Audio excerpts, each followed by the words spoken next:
Hi hello नमस्कार. आजच्या व्हिडिओमध्ये आपण पाहणार आहोत काही क्लिनिंग आणि त्याचबरोबर तूप बनवण्यासाठी काही टिप्स मी तुमच्यासोबत शेअर करणार आहे. तर तुम्हाला खरंच उपयोगी येतील, आपल्या गृहिणीला उपयोगी येतील, तुमचा टाईम देखील वाचवतील आणि लवकर तूप होईल. तर चला जास्त वेळ न घेता आपण व्हिडिओला सुरुवात करूयात. चॅनलवरती नवीन असाल तर प्लीज चॅनलला सबस्क्राईब करा. मी मेकअपचे व्हिडिओज टाकते, डेली रुटीनचे व्हिडिओज टाकते, खूप साऱ्या क्लिनिंगच्या टिप्स आणि हॅक्स शेअर करत असते. तर प्लीज चॅनलला कुठल्याही टॉपिकवरती तुम्हाला इंटरेस्ट असेल तर चॅनलला सबस्क्राईब करायला विसरू नका. त्याला जास्त वेळ न घेता व्हिडिओला आपण सुरुवात करूयात. तर बघा, सगळ्यात महत्त्वाचं म्हणजे क्लिनिंग कधी आपण करावी. तर क्लिनिंग करताना ना, जेव्हा तुमच्याकडे स्वयंपाक तुम्हाला कमी असेल त्या दिवशी आपण क्लिनिंग केली पाहिजे. आज बघा, आज रात्री मला फक्त खिचडी बनवायची आहे आणि ती देखील मला उशिरा बनवायची आहे. तोपर्यंत म्हटलं मोबाईल वापरेपर्यंत मोबाईल माझा टाईम वेस्ट घालण्यापेक्षा आपण आपली क्लिनिंग करून घेऊयात. याला अगदी 5 ते 10 मिनटं मला लागतील. अजून बरंच काही क्लीन करणार आहे आणि यामुळे देखील आपलं घर नेहमी स्वच्छ राहतं. जर हे एवढं घाण झालेलं नाही, कारण की आता पावसाळा आहे आणि पावसाळ्यामध्ये अजिबात धूळ वगैरे घरामध्ये येत नाही. थोडीफार असते, तेही आपण 7-8 दिवस क्लीन नाही केलं तरच धूळ दिसते. पण म्हटलं की नाही, चला आपण क्लीन करून घेऊयात. आणि पावसाळ्यामध्ये फर्निचर हे आपलं गारठलेलं असतं, त्याला फक्त आपण कोरड्या कपड्याने याला आपण क्लीन केलं पाहिजे, जेणेकरून ते फुगणार नाही. तर पावसाळ्यात फर्निचर खूप जास्त फुगत असतात, त्यामुळे फक्त आपल्याला कोरड्या कपड्याने याला पुसून घ्यायचं आहे. कुठलंही तुमच्याकडे लाकडी फर्निचर असेल तर पाणी किंवा दुसरं काही अजिबात टाकू नका. कोरड्या कपड्याने देखील व्यवस्थित निघतं. बरेच पुस्तकं होते, त्यांना देखील मी खूप दिवस झालं काढलं नव्हतं. 4-5 दिवस झाले असेल काढलं नव्हतं. त्यांना देखील काढून आता पुसून ठेवते. जर आत्ता हे क्लीन नाही केलं ना मी, तर नंतर मला याला जास्त वेळ लागतील, जास्त एफर्ट्स लागतील मला याच्यासाठी. त्याच्यामुळे मी लवकरात लवकर क्लिनिंग करत असते, जेणेकरून नंतरचा माझा वेळ जास्त वाया जात नाही आणि मी थकत देखील नाही. हे गृहिणींसाठी खूप महत्त्वाचं आहे. जरी एखादी गोष्ट घाण नसेल झाली, थोडीफार जरी असेल त्याच्यावर कचरा धूळ वगैरे, तर ती लगेचच्या लगेच साफ करून घ्या. आपण काय करतो ना, धूळ बसू देतो, खूप सारी जास्त धूळ होते आणि नंतर त्या गोष्टी आपण साफ करायला घेतो. मग आपली तिथे मेहनत जाते, जास्त वेळ जातो आणि आपल्याला थकायला देखील होतं. त्याच्यामुळे ह्या गोष्टी आपण 3 ते 4 दिवसाला केल्या पाहिजेत. जेव्हा जेव्हा आपल्याला काम कमी असतं ना घरातलं, तेव्हा तेव्हा ह्या गोष्टी केल्या पाहिजेत. आणि ज्या दिवशी आपल्याला स्वयंपाक जास्त आहे त्या दिवशी अशी एक्स्ट्राची कामं आपण कधी काढली नाही पाहिजेत, जेणेकरून आपण आजारी देखील पडणार नाही आणि थकल्यासारखं देखील आपल्याला होणार नाही. नाहीतर घरात किचनची कामं, स्वयंपाक, हे ते आणि पुन्हा ही वरची एक्स्ट्राची कामं खूप जास्त आपल्याला थकायला होतं. तर हे देखील सगळं क्लीन करून माझं झालेलं आहे आणि त्यानंतर अजून पुढची क्लिनिंग ती देखील मी तुम्हाला शेअर करते. तुपासाठी देखील मी खूप साऱ्या टिप्स तुमच्यासोबत शेअर करणार आहे, तर व्हिडिओ नक्की शेवटपर्यंत पहा. तर पहा, जे काही आपण खाली असं काही टाकलेलं असतं ना, ते देखील आपण 1-2 दिवसाला, 2-3 दिवसाला तरी ते काढून झटकून त्याच्या खालून झाडू मारायला हवं आपण, जेणेकरून खाली जास्त घाण साचणार नाही. जर तुम्हाला रोज शक्य असेल तर रोजच्या रोज त्याला काढून तुम्ही झाडू मारू शकता. पण मला असं वाटतं 1-2 दिवसाला, 2-3 दिवसाला पुरेसं आहे, जेणेकरून एवढी घाण आता हल्ली होतच नाही आहे घरांमध्ये, त्याच्यामुळे काही एवढी गरज वाटत नाही. त्यानंतर जे काही धागे दोरे कशाला आपल्याला बघा बाहेर आलेले असतात, ते देखील आपण कट करून घेतले पाहिजेत. नंतर थोडंसं झाडू मारून घेते. नंतर माझ्या असं वाटलं की चला आपण आज ना जाळ्या देखील काढून घेऊयात. आज क्लिनिंग आपण केलीच आहे. वरती काही दिसत नव्हतं, फक्त एक जाळी मला जाळी पण नाही, स्पायडर होतं आणि छोटीशी जाळी होती. म्हटलं चला आपण आज पूर्ण हॉलचीच क्लिनिंग करूयात आणि जाळ्या देखील काढूयात. हॉलची क्लिनिंग म्हणजे TV सेट वगैरे किंवा मग जाळ्या वगैरे. काय होतं, आपण वेळेवर क्लिनिंग करत नाही, जसं मी मगाशीच म्हटलं, त्यामुळे आपल्या घरामध्ये जाळ्या वगैरे दिसायला लागतात. जरी काही नसेल तरी तुम्ही असा झाडू फिरून घ्या, जेणेकरून आपल्या घरामध्ये जाळ्या कधी दिसणार नाहीत. आणि कधी अचानक कोणी आपल्या घरी आलं तर बघा कशा स्पायडर वगैरे असतात आणि त्याच्यामध्ये काय होतं, मच्छर देखील आता होतात पावसाच्या दिवसामध्ये. त्यामुळे फक्त 8 दिवसाला, 10 दिवसाला तुम्ही फक्त झाडू फिरून घ्या वरतून. त्यानंतर चला आता आपण तुपाचं बघूया. तर आज मी पहिल्यांदा तूप केलं आहे आणि बऱ्याच टिप मी तुमच्यासोबत शेअर करते आता. तर व्हिडिओ तुम्ही नक्की शेवटपर्यंत पहा. खूप छान तूप झालं होतं. तर पहा, इथे मी साय जमा करून ठेवली होती. जवळपास याला 1 महिना झाला असेल. ही साय माझी छान आहे. तर एक क्लिप माझ्याकडून मिस झाली आहे. मी काय केलं होतं, 1 दिवस अगोदर काय केलं होतं, याच्यामध्ये 1 चमचा दही टाकलं होतं आणि विरजण लावून मी याला ठेवलं होतं. बाहेरच ठेवलं होतं मी याला 7-8 तास. त्यानंतर मला फ्रीजमध्ये ठेवलं आणि संध्याकाळी मी ते तूप करायला घेतलं आहे. तर विरजण लावून तुम्ही नक्कीच ठेवा. तूप छान होतं. तो वास जो असतो, तो घाण वास जो असतो ना, तो वास येत नाही. तर पहा आता मी साय काढून घेतली आहे आणि इथे आता रवीने हे करत आहे.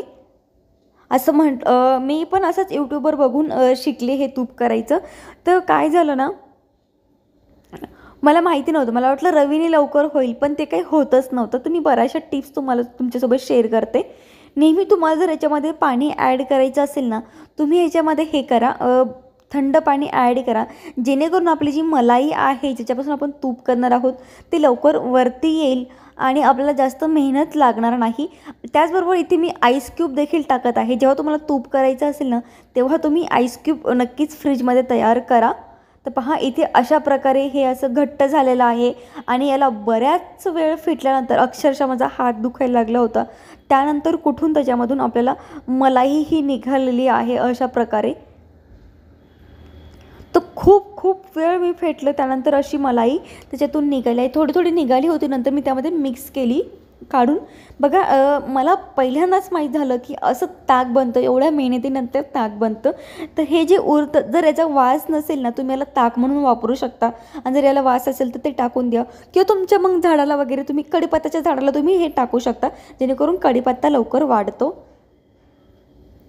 तर याला मी कढीमध्ये घेतलं होतं. एवढं काही असं वास वगैरे त्याला काही नव्हतं जास्त, तर याचा कढीमध्ये मी वापर केला होता.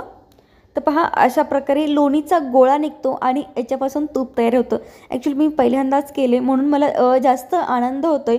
आणि असं ना, घरी बनवलेल्या गोष्टी किंवा आपण त्याच्यामध्ये आनंदच वेगळा असतो. तर पहा आज आणि त्यानंतर आपल्याला 2 ते 3 थंड पाण्यानेच धुवा शक्यतो, जेणेकरून लोणी पिघळणार नाही. थंड पाण्याने ते गारठल्यासारखं राहील, गोळा तसं राहील. त्यामुळे थंड पाण्यानेच तुम्ही लोणी धुवा. अगदी नॉर्मल थंड असेल तरीही चालेल. तर 2-3 पाण्याने धुवा, जेणेकरून त्याचा वास जो असतो ना तो सगळा जाईल. आणि पाणी व्यवस्थित असं निथळून घ्या. तर पहा गृहिणींसाठी सुख म्हणजे काय ना, घरातली क्लिनिंग किंवा तिने अशा वस्तू घरात म्हणजे साईपासून तूप बनवणं किंवा अशा काही गोष्टी असतात ना, त्या खूप सुखदायक असतात गृहिणींसाठी, असं मला तरी वाटतं. मला असं वाटतं प्रत्येक गृहिणीला असं वाटत असेल. घर स्वच्छ असेल किंवा आपण घरी काही गोष्टी बनवलं, त्यामध्ये सुख जे असतं ना ते वेगळंच असतं आणि यामध्येच आपण गृहिणी सुख शोधत असतो. तर पहा 2-3 पाण्याने माझं धुवून झालेलं आहे. आणि एखादी जाड बुडाची कढई असेल तुमच्याकडे, बुडचं जाड असेल, ती कढई घ्या, जेणेकरून तूप खाली लागणार नाही. तर गॅस इथे कमी आचेवरच करा. जास्त तुम्ही जर पहिल्यांदा जेव्हा तूप टाकाल ना, तेव्हा गॅस थोडं फास्ट असेल तरीच चालेल, पण नंतर आपल्याला गॅस स्लो करायचा असतो. इथे माझा मीडियम गॅस आहे. मी पहिल्यांदाच करत होते म्हणून मला असं वाटतं अरे करपलं वगैरे, तर पण नंतर आता याच्यातून बरंच काही शिकले. तर पहा त्यानंतर आपल्याला याला ना थोडंसं हलवत राहा, जेणेकरून ते लवकर पिघळेल आणि तूप लवकर बनेल, गॅस जास्त वाया जाणार नाही. पहा अशा पद्धतीने होत असतं. हे जो व्हाईट पीस आहे तो मला असं वाटतं अरे कधी जाईल की असंच तूप होईल की काय, असे मनात असंख्य प्रश्न माझे पडत होते. पण नाही, नंतर जसं जसं वेळ वाढत गेला, जसं जसं ते तूप कढत गेलं ना, तसं तसं तो फेस कमी होत गेला. तर पहा इथे सगळं असं झालेलं आहे आता तूप. आणि आज याच्यानंतर अशा स्टेजला तूप आलं ना, तर काय करायचं, गॅस स्लो करायचा आहे आपल्याला. बघा असं होतं. नंतर बराच वेळ लागतो, याला म्हणणार नाही की कमी वेळ लागतो, पण मला नंतर असं कळलं की अरे आपण मिक्सरमधून देखील आपण याला करू शकत होतो. मिक्सरमध्ये खूप लवकर झालं असतं. नंतर मला माझ्या मैत्रिणी सांगितलं आणि यूट्यूबवर मी असं बघितलं होतं की म्हणजे असतं ना, रवीने फेटलेलं तूप चांगलं असतं वगैरे. पण तुम्हाला जर रवीने करायचं असेल तर तुम्ही करू शकता, पण हात मात्र कामातून जातो. माझा हात खूप दुखायला लागला रवीने हे करून करून. तर पहा अशा स्टेजला तुम्हाला सारखं हलवायचं असतं तुपाला, सारखं पण नाही, म्हणजे खाली लागू नये याची आपल्याला काळजी घ्यायची असते. आणि त्यानंतर इथे माझं तूप बनून तयार आहे. मला 1 महिना का लागला एवढी साय जमा करायला, कारण की आमच्या इथे जास्त दूध येत नाही. 8 दिवसाला मी अर्धा लिटर दूध आणते फुल क्रीमवालं, जेणेकरून असं हे होणार नाही. तूप बनण्यासाठी मी आता फुल क्रीमवालं दूध वापरते. तर पहा अशा स्टेजला जेव्हा येतं ना, तेव्हा आपण गॅस बंद केला पाहिजे. तो फेस आहे, जेव्हा आपलं तूप थंड होतं ना, तेव्हा देखील तो फेस जो सगळा गायब होतो आणि काय होतं ना, फेस सगळा थंड झाल्यानंतर जातो. तर पहा, अशा जास्तही करपवायचं नाही. अशा तपकिरी रंगाचं झालं ना, जी बेरी असते तपकिरी रंगाची होऊ द्यायची, तर आपलं तूप छान होतं आणि जास्त दिवस टिकतं. ही क्लिप माझी खूप दिवसाची होते, शेअर करेल म्हणून राहून जात होती, पण आज तुमच्यासोबत शेअर करते. हेही काम मी तेव्हाच केलं जेव्हा मला स्वयंपाक कमी होता. तर आपण घरातली एक्स्ट्राची कामं जेव्हा आपल्याला कामं कमी असतात तेव्हाच केली पाहिजेत. आणि किती छान तूप बनवून इथे तयार झालेलं आहे, तुम्ही पाहू शकता. त्यानंतर तुम्हाला आज माझी मी कोथिंबीर देखील दाखवते. पहा, हे देखील सूप खूपच भारी असतं आपल्या गृहिणींसाठी. अगदी एखादा महिना झाला असेल मी कोथिंबीर लावून आणि ती अशा पद्धतीने वाढलेली आहे. खूप भारी वाटतं कोथिंबीर पाहून हिला, कारण की ही देखील मी पहिल्यांदाच याचा प्रयोग केला आहे आणि खूप छान ती अशी आली आहे. छोटीशी गॅलरी आहे, त्यामध्ये बऱ्याच गोष्टी मी लावलेल्या आहेत. त्या दिवशी कमेंट आली होती, कोथिंबीर वगैरे वाढली असेल ना दाखवा, कारण की या अगोदर देखील मी व्हिडिओ शेअर केला होता. तर अशा पद्धतीने ती वाढलेली आहे.